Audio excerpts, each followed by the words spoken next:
कि जब इलेक्शन सामने होता है तो तमाम लोगों को मुसलमान की मोहब्बत जाग जाती है, चाहे बीजेपी कह लें, चाहे टीएमसी कह लें, चाहे हुमायूं कबीर साहब कह लें। मुसलमान का इतना फिक्र है तो वक्फ बिल पे बात करिए। मुसलमान का इतना फिक्र है उनके एजुकेशन पे बात करिए। मुसलमान का इतना फिक्र है तो उनके इमामों के सैलरी की बात करिए, जो वजीफ़ा मिलता है उनको, उनकी बात करिए।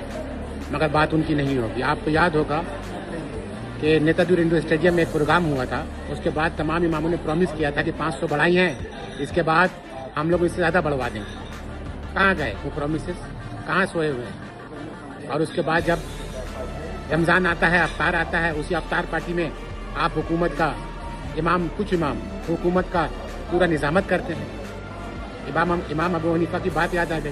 अगर अपने इमाम को सियासी में देख लो तो उन पर शक करना स्टार्ट करें, तो बात तो यहाँ जुड़ती है।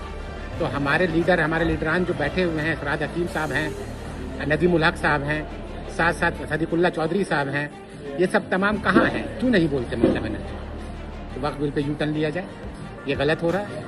तो बात यही है। और आज याद होगा आपको, इसी बीजेपी सरकार में ममता बनर्जी साहिबा आपने क्या लिया था? आपको याद है? रेलवे मिनिस्ट्री आपने ली थी।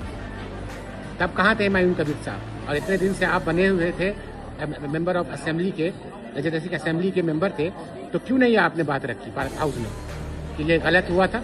तो हुजूर, बात दरअसल ये है, ये कहीं ना कहीं पॉलिटिकल गिमिक है। और याद रखिएगा, ये आज नहीं तो कल ये फिर वापस आएंगे हुमायूं कबीर साहब, और इसी को ममता बनर्जी और फराद हकीम साहब फिर वेलकम करेंगे। सिक्के के दोनों पहलू में एक तरफ टीएमसी है तो दूसरी तरफ भी टीएमसी है, आपको दिखेगा। और आने वाले कल बंगाल के तमाम लोगों को दिखेगा। आप सोचिए, आदमी को अफसोस होता है हमारे कौम को किस तरह बेवकूफ़ बनाया जाता है। भोले लोग हैं, कभी मजहब के नाम पे, कभी दाढ़ी के नाम पे, कभी कलमे के नाम पे, कभी मंदिर के नाम पे, कभी मस्जिद के नाम पे। क्यों मुसलमान हर तरफ विक्टिम बनेगा इस मुल्क में, इस बंगाल में? आप सोच के देखिए। हम यहाँ तादाद में ज़्यादा हैं, उसके बाद भी हम कमज़ोर दिखते हैं कहीं ना कहीं। तो ये तमाम ओवरऑल बात है, पॉलिटिकल गिमिक है, बात बहुत सी है रजा भाई।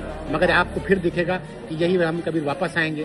मुझे तो अफसोस होता है कि जब ममता बनर्जी साहिबा आरएसएस की तारीफ करती हैं, कसीदा पढ़ती हैं उसके शान में, तब हुमायूं कबीर और तमाम जितने भी मुसलमान सो कॉल जो नेता बोलते हैं, अपने आप को सो कॉल लीडर बोलते हैं, वो कहाँ मर जाते हैं?